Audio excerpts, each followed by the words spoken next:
60 plus broken bones, 30 plus concussions. Travis Pastrana has been through it all, obviously with his more recent accident as well. But there's actually a special diet that Travis follows to be able to make sure that he can heal quickly from his injuries and get back to his riding, racing, or whatever he's doing at any point in time. Travis said in an interview, the lighter you can get yourself and the stronger you can get, the bigger the hit that you can take. Okay, the lighter you can get yourself and the stronger you can get yourself, the bigger the hit that you can take and be able to rebound and be able to get back at it. So for those of you that are new to the channel, my name is Andrew Hammer. I've helped hundreds of riders and racers from around the world get race fit and race ready.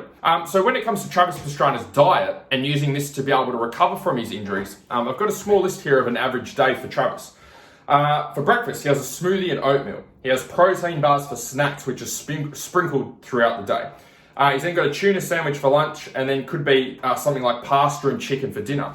So when you have a listen to those foods, you're probably going, hey, they don't sound too special, but there's actually reasons that he's having particular foods and particular types of food groups to be able to help with his recovery and help with bone strength as well. The first thing that you'll notice with those foods is there's quite a lot of protein in there. So he's got his protein bars, he's got his tuna at lunchtime, and then he's got his chicken at dinner time. So there's lots of protein sprinkled throughout the day.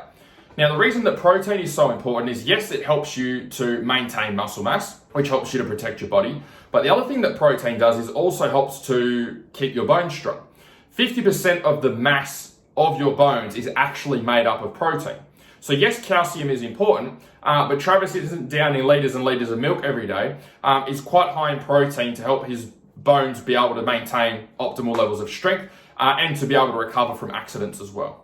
Second thing that you'll notice is that a lot of the foods are lower in calorie and not highly processed foods. They're all relatively natural occurring foods, not too much processed or packet stuff outside of protein. Why is this important? He wants to have a lower calorie diet for him to be able to maintain a lower level of body fat and also a lower level of body weight.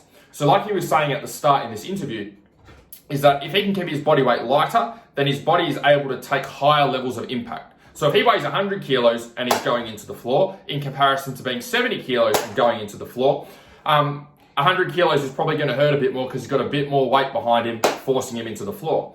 So having a lower calorie diet allows him to maintain lower levels of body fat and a lower body weight overall, which means that when he does have an accident, he's able to keep himself in a safer position and do a lot less damage rather than doing more damage. Third thing that you'll notice is that it's relatively high carb.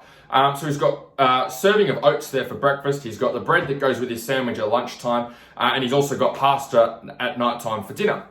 Now, the reason that Travis will need a high carb diet is because he's very active and he's doing a lot of things. Whether that's building jumps, whether that's doing jumps on his bike, driving his rally car, his body is moving and doing lots of things physically, so he's burning lots of calories. If he's burning lots of calories and he needs lots of energy, he needs to be making sure those carbs are going in through food. So for his lifestyle, that may be very effective. But for a lot of you, if you're not very active, if you're not building jumps all day, if you're not riding all day, if you're not super active at work, then you're probably going to need to cut the carbs down or maybe eat smaller portions of food to help to keep your body weight light and also keep you lean as well.